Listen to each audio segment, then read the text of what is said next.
Kripto Para Dünyası kanalıma hoş geldiniz arkadaşlar. Bugün sizlerle birlikte Bitcoin'i ve altcoin'leri kesinlikle bir yatırım tavsiyesi içermeden tekniksel veriler doğrultusunda incelemeye devam edeceğiz. Bitcoin'de dün sizlere belirtmiş olduğum bir durum söz konusuydu. Özellikle 30 dakikalık zaman aralığında takip etmiş olduğumuz bir düşen kanal olduğundan bahsetmiştim. Ve bu süreçte kanalın dip bölgelerinden de bahsettim sizlere. Özellikle 45.880 bölgesi günlükte kırıldıktan sonra retest için bir geri çekilme yaşanmadı. Bu yüzden bu bölgelere doğru bir geri çekilmenin yaşanabilme olasılığından her zaman bahsettim sizlere. Burada önemli olan unsurlardan birisi arkadaşlar vadeli işlemler. Neden derseniz bugün BTC'nin sadece %2.7'lik bir geri çekilmesi neticesinde özellikle de vadeli işlemlerde işlem gören coinlerin birçoğunda %12'ler, %15'ler, %18'ler, %25'lere varan geri çekilmeler yaşandı. Ve bu gerçekten kısa vade bir likit operasyonuydu. Sadece dakikalar içerisinde yaşandı arkadaşlar bu olaylar. Bu yüzden sizleri her zaman son dönemlerde hep uyardım. Eğer vadeli işlem açıyorsanız arkadaşlar çok dikkatli olmanız gerekiyordu. Yüksek kaldıraçlardan uzak durmanız gerekiyordu. Bana kalırsa kesinlikle hiç bulaşılmaması gereken bir yer. Eğer illaki işlem açılacaksa da arkadaşlar kendinizi, psikolojinizi ve özellikle de sermayenizi çok iyi yönetmesini bilmeniz gerekiyor ve kesinlikle stoplu işlem açmanız gerekiyor. Çünkü arkadaşlar çok kısa sürede çok yakın likit olabileceğiniz çok yüksek riskler alabiliyorsunuz. Bu da hemen sermayenizin likit olmasına sebep oluyor. Ve bugün de bu likit operasyonlarından sadece küçük bir kesit gördük. Bunların çok daha sert olanlarını görmüştük. Bugün bazı coinlere baktığımız zaman arkadaşlar gerçekten sert geri çekilmeler vardı. Burada özellikle de gözüme çarpan birkaç tane coin vardı. BTC'ye geçmeden önce onları göstermek istiyorum. Bakın RLC mesela şu görmüş olduğumuz iğnelemeyi görebiliyor musunuz arkadaşlar? Yani gerçekten vadeli işlemlerde çok büyük bir likit operasyonu yapıldığını buradan çok net görebiliyoruz. Çünkü arkadaşlar bakın şu görmüş olduğumuz iğneli harekete baktığımız zaman %20'lik bir düşüş ve sadece dakikalar içerisinde tekrardan geri çekilme.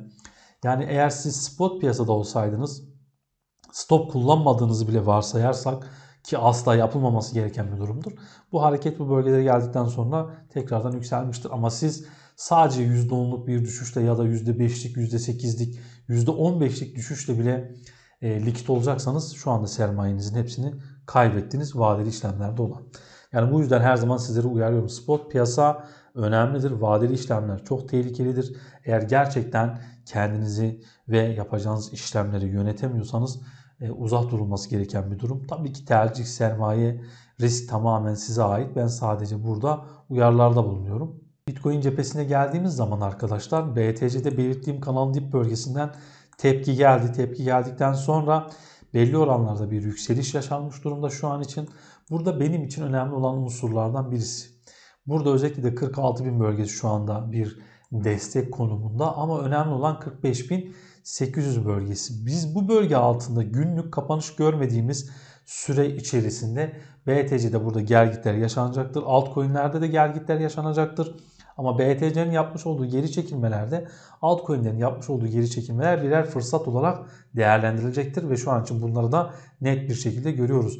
Yani bu geri çekilmelerin birçoğunun tekrardan değerlendirildiğini görüyoruz iğneleme hareketleriyle birlikte. Aylık kapanış söz konusu. Aylık kapanışa baktığımız zaman şu an için BTC'de olumsuz bir durum söz konusu değil.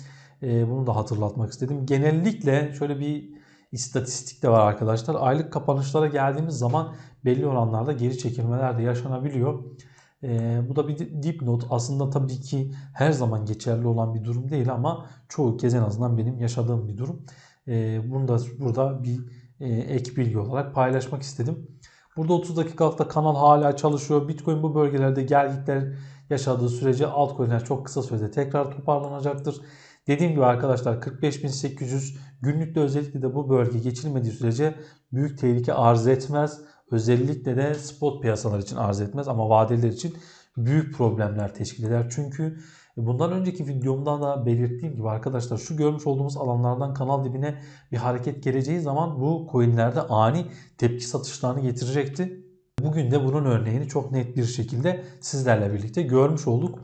BTC'de tekrardan yeniden bir hareketlilik, yeniden bir kıpırdanma, bir yükseliş için de arkadaşlar 47.570 bölgesi üzerinde kesinlikle günlük kapanış görmek gerekiyor.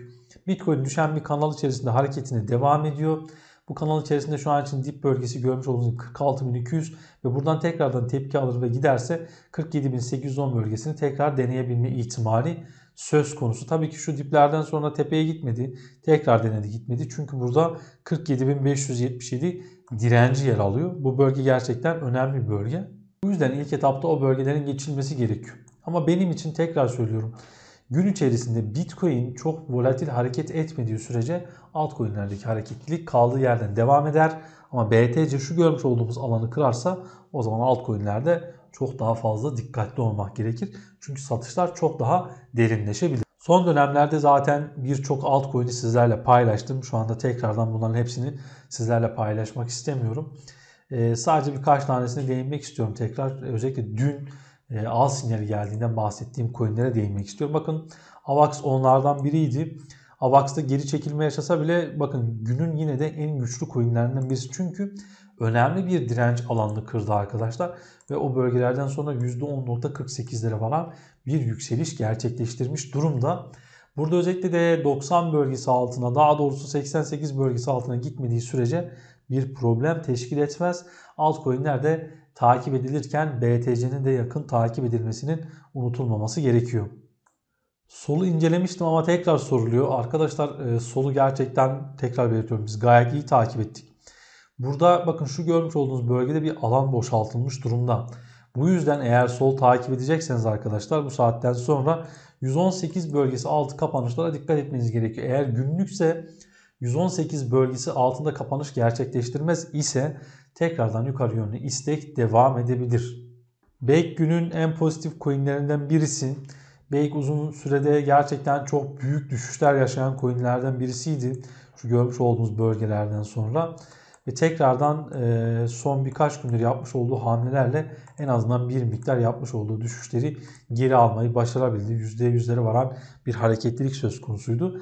Bake'de 1.27 bölgesi kilit bölgedir. Bu bölgeye dikkat etmek gerekir. Eğer o bölge günlükte kırılırsa tekrar takip edebilirsiniz. Ama alan kırılmazsa buralarda tekrardan bir süre daha konsolidasyon yaşayabilir. Phantom'a gelmek istiyorum. Neden Phantom? Phantom'da bugün özellikle de bir bağış haberi söz konusuydu. Bu yüzden bir toparlanma söz konusu. Phantom'da 1.52 bölgesine dikkat etmek gerekli. Eğer 1.52 bölgesi kırılırsa arkadaşlar sizler de o bölgelerden sonra istiyorsanız takipte bulunabilirsiniz. GRT Coin çok sorulmuştu. Günlük bazda bir düşen trend kırılımı söz konusu. 0.45 bölgesi altın bölgeydi. Bu bölgeyi kırdı ve bu bölgeye tekrardan geri çekildi. Hareketine başladı ama geçemedi. Burada 0.51 bölgesi direnç olması açısından şu an önemli. Bu bölgelerde eğer tekrardan yukarı yönlü bir hamle gelecekse öncelikle 0.51 bölgesinin özellikle en az 4 saatliklerde ve günlükte geçilmesi gerekiyor. Alan kırılırsa o saatten sonra sizler de istiyorsanız stoplu bir şekilde takip edebilirsiniz. Dün LRC'den bahsetmiştik. Özellikle yeşil alan altı kapanışlar stoplu ama şu an için günlükte baktığımız zaman o bölgelerden sonra tekrardan kırmış olduğu, test etmiş olduğu bölgeye geri geldi. Eğer bu bölgeler üzerinde kalmayı başaramazsa turuncu bölge altında günlük kapanışlar görmeye başlarsak tekrar geri çekilmeler yaşanabilir. Bu yüzden yeşil alana LRC'de çok dikkat etmeniz gerekiyor. Arkadaşlar her kırılım geldi diye illaki coinler yükselmek zorunda değiller.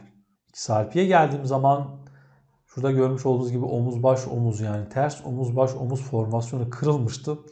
Ve bu kırılımdan sonra sizlere paylaşmaya başladım. Son birkaç videomda tekrardan XRP'ye de değindim. Burada yeşil alan altı kapanışlar bizler için stoptu. İğnelemeler gelse bile şu an için 4 saatlikte ve saatliklerde o bölgelerde kesinlikle hala kapanışlar söz konusu değil. Turuncu alanı geçtikten sonra aslında bir atak başlatmıştı ama maalesef tekrardan 0.91 direncine takıldı.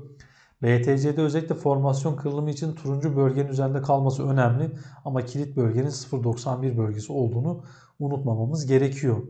MKR'den de bahsetmiştim. MKR'de de bakın kırılım retest akabinde çok az bir geri çekilme söz konusu. Yani güçlü olan coinlerde BTC hareketine rağmen çok büyük iğnelemeli hareketler görmüyoruz. Bu gerçekten önemli bir durum aslında. Çünkü MKR'nin de bakın son birkaç saat içerisinde yapmış olduğu hareket sadece %5'lik bir hareket.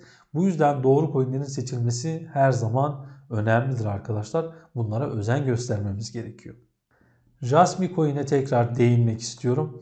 Jasmy Coin'de bir formasyon oluşumu söz konusuydu. Şu dip bölgelerinden sonra tepki gelmişti. Tekrar geri çekildi. Buralardan tekrardan tepki görebilme ihtimalimiz söz konusu. 4 saatlik kapanışa çok az bir zaman kaldı. Tekrardan bu alan üzerinde kalmayı başarabilirse önemli. Daha önce de aslında bölgeleri geçmişti. Zaten şu bölge tam olarak takip etmemiz gereken bölge. Evet, şu alan. Yani burada yeşil bölge altına geçmediği sürece problem teşkil etmez. Ama yeşil bölge altında saatlik, 4 saatlik kapanışlar görürsek o saatten sonra formasyon benim için geçerliliğini yitirir.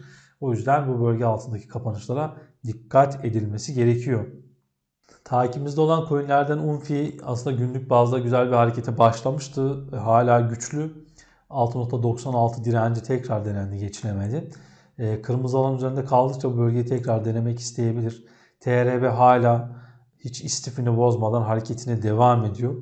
BTS, çünkü bunları her videoda sizlere paylaşacağımdan bahsetmiştim. Turuncu alandan sonra BTS de güzel hareketlerine devam ediyor. 0.028 bölgesi üzerinde bağımsız günlük kapanışlar görebilirsek tekrardan yukarı yönlü yeniden hamle gerçekleştirebilme ihtimali söz konusu olabilir.